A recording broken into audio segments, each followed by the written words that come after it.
Fern, thank you very much indeed. Michael, thank you very much for the invitation, and thank you all very much for coming.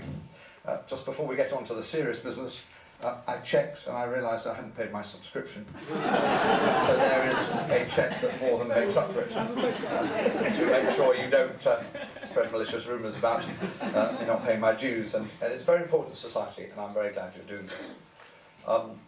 Secondly, we're also going to be talking about what was a momentous by-election, a momentous political event for here. And it left me as the Member of Parliament. It's been a huge privilege, Fern and Michael, I think you're very aware of this, to have been the MP for nearly 30 years here. Whatever else we're going to talk about, the responsibility of being the Member of Parliament for here is one that I have always regarded as one of the greatest responsibilities and privileges anybody could have. It's the most fantastic constituency. It was then, it is now, it's changed hugely. But I have always seen it as something particularly special. And in a way, the circumstances of the by-election have made me even more conscious of my responsibilities than I might otherwise have been. I hope also that in the years ahead, the years from then, I've tried to heal some of the wounds that were caused at that time, and Peter has been very generous to me over the years. I pay tribute again to him, as I've done publicly and privately. I've apologised to him privately and publicly for what happened. I am absolutely willing to repeat that, because many of the things that happened to him were completely unacceptable, and I pay tribute above all, Peter, you know this, to your human rights campaigning abroad as well as at home. It is absolutely fantastic that we have somebody from this constituency who's gone out to take on Mugabe, to go to Russia, to challenge the oppressive authoritarian regimes. And the fact you've sustained that campaigning, first in the Labour Party, then in the Green Party, and as yourself has been a tribute to you and your resilience. And I'm sure the audience here will always recognise that. So you are definitely one of the great activists of this constituency, and it's fantastic that the by-election experience didn't put you off from that. We've also worked together on some of the equality issues, and I hope we'll continue to do so. I'm a bit of a historian, so I'm going to go back a bit, and I just thought I might set this by-election in context. Firstly, the Bermondsey seat was first created almost exactly 100 years before the by-election. In 1885, there have been seats in Southwark since 1285, but the Bermondsey seat was created in 1885. And what not everybody here may register is that the previous by-election had been the by-election in which Bob Mellish himself was elected, back in 1946. The seat had been one seat until the 20s, and it had gone from Conservative and Liberal, alternately.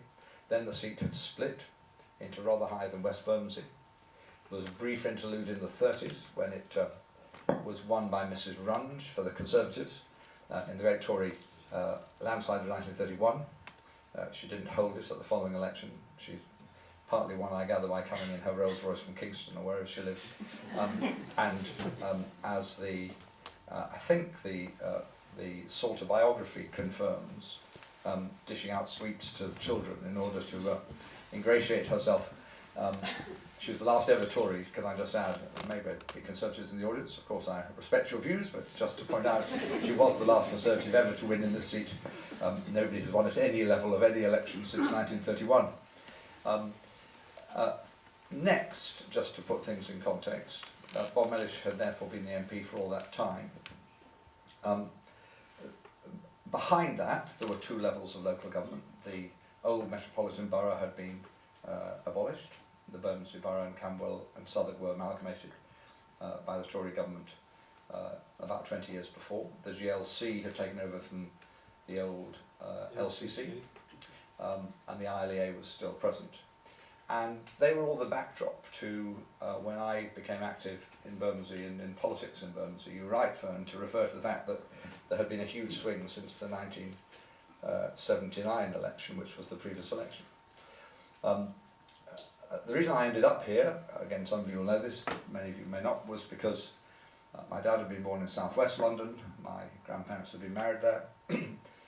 Dad worked in the brewery over the river in Chisel Street. I had other family in southeast London and central London. By the time I was born, he'd been posted to the north of England, so I didn't come to London to live until I just left university, but I came in 1973, and then settled just off the Oak End Road in 1977, not dreaming for a moment I would be a parliamentary candidate, or candidate for anything. I was a Liberal member, I was a Liberal student, I've been a student union president, and I came here. I was a barrister in the daytime and a youth leader in my spare time, but got involved in local politics because I saw some really poor conditions and circumstances around me where I lived.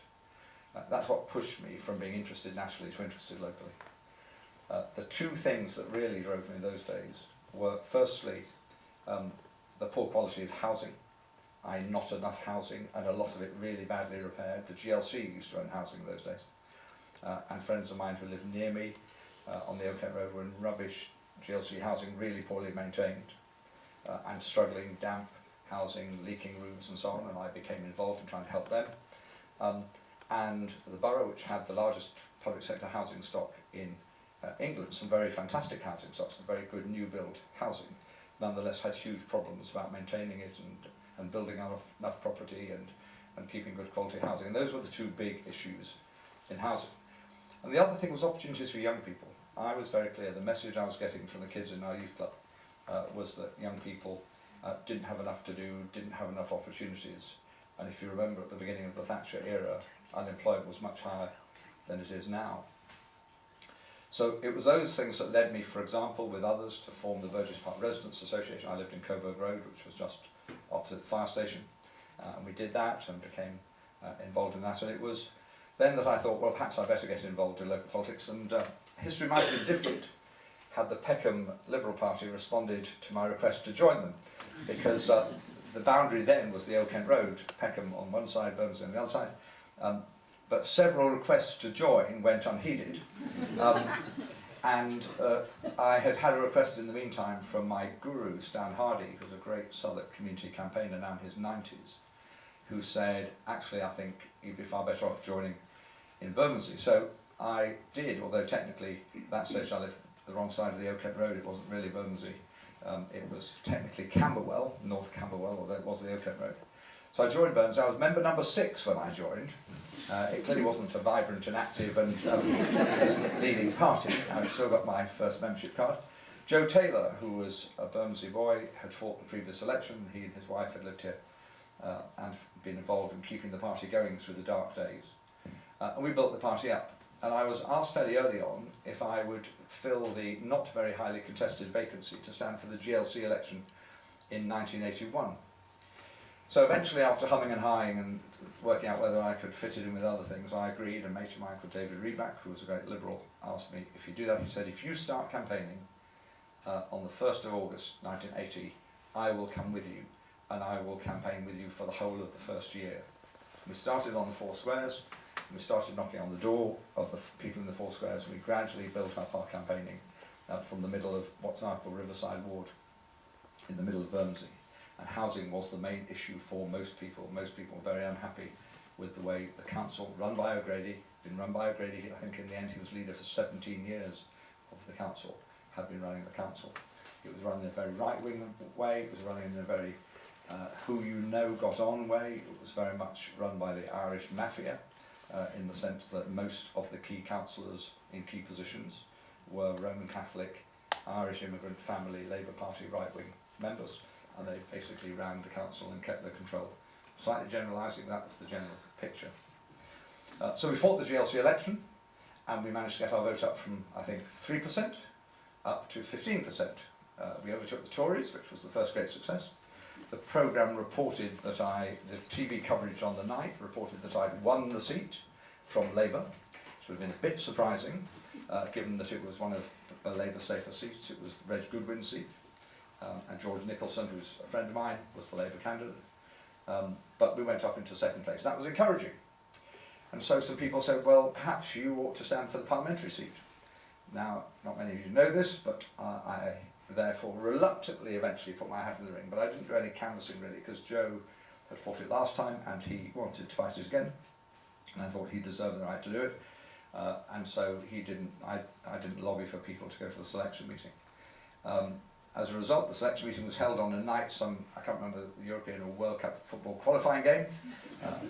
Generally older people turned up to the selection meeting, not younger people, people more of Joe's age than my age, and I lost the selection by 1 vote.